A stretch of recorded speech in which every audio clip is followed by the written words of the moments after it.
আসসালামু আলাইকুম সুপ্রিয় এসএসসি আইসিটি শিক্ষার্থী বন্ধুরা, ফাহাদ লার্নিং হোমে তোমাদের স্বাগতম। আজকে আলোচনার বিষয় হচ্ছে বাইনারি টু হেক্সাডেসিমাল কনভার্সন। তাহলে চলো বোর্ডে চলে যাই। আচ্ছা, তাহলে আমরা যদি এখানে বাইনারির একটা নাম্বার নিই, কত নেওয়া যেতে পারে? এখানে 110 1111, এরপর কি আছে 10111। আচ্ছা, হ্যাঁ ঠিক আছে। তো শিক্ষার্থী বন্ধুরা, তো আমরা এখানে দেখতে পাচ্ছি আমাদের বাইনারিতে একটা নাম্বার দেওয়া আছে। এই নাম্বারটা কি আছে? এটা পূর্ণ সংখ্যাও আছে এবং ভগ্নাংশ আছে। তো এইটার পর এটা আমাদের কি করতে হবে? এটা আমাদের হেক্সাডেসিমালে কনভার্ট করে নিয়ে যেতে হবে। এই জন্য কি করতে হবে?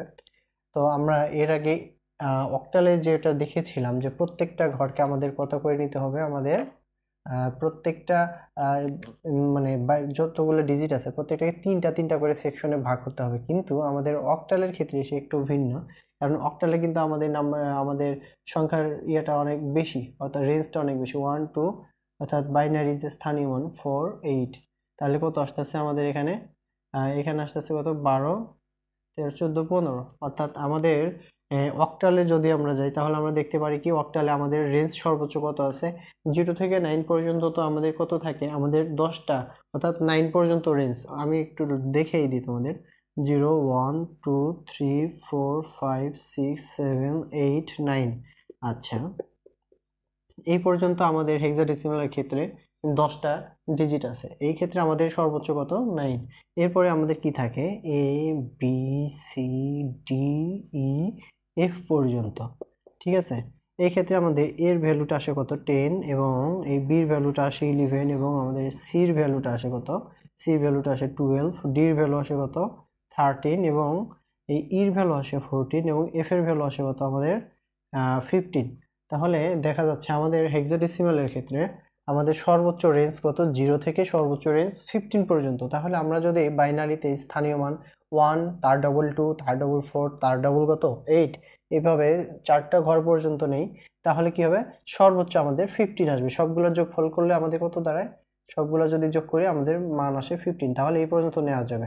তো এখানে কিন্তু 16 নেওয়া যাবে না, ঠিক আছে। 8 এর ডবল 16, এটা নেওয়া যাবে না।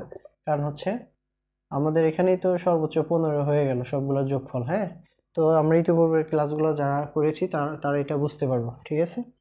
আচ্ছা, তাহলে এটা মুছে দিলাম। তো দেখা যাচ্ছে এখানে আমাদের যে সংখ্যাটা দেওয়া আছে এটা আমরা যদি উঠিয়ে নিই, এখানে 1, আমি একটু গ্যাপ রেখে লিখি, 11011.10111।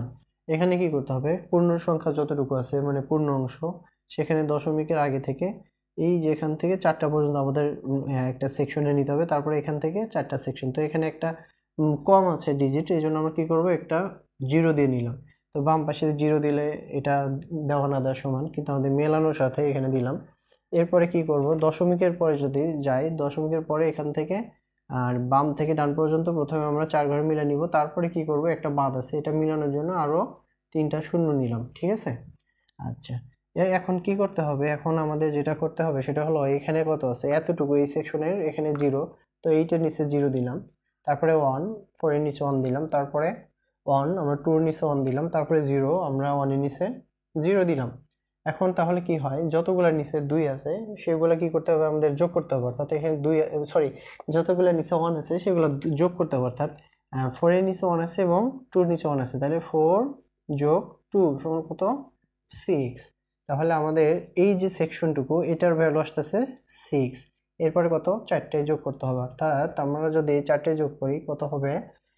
এখানে 1 আছে, প্রথমে এটা 1, তারপরে 1 আছে, তারপরে 1, তারপরে 1 আছে, তারপরে 1, তারপরে 1 আছে, তারপরেও 1। এখন সবগুলোর নিচে 1 আছে, অর্থাৎ সবগুলো আমাদের যোগ করতে হবে। 8 যোগ 4 যোগ 2 যোগ 1, তাহলে এটার ভ্যালু আসতেছে কত? 15। তাহলে আমরা এখানে একটা জিনিস দেখে নিই, আমরা কি বলছিলাম তখন?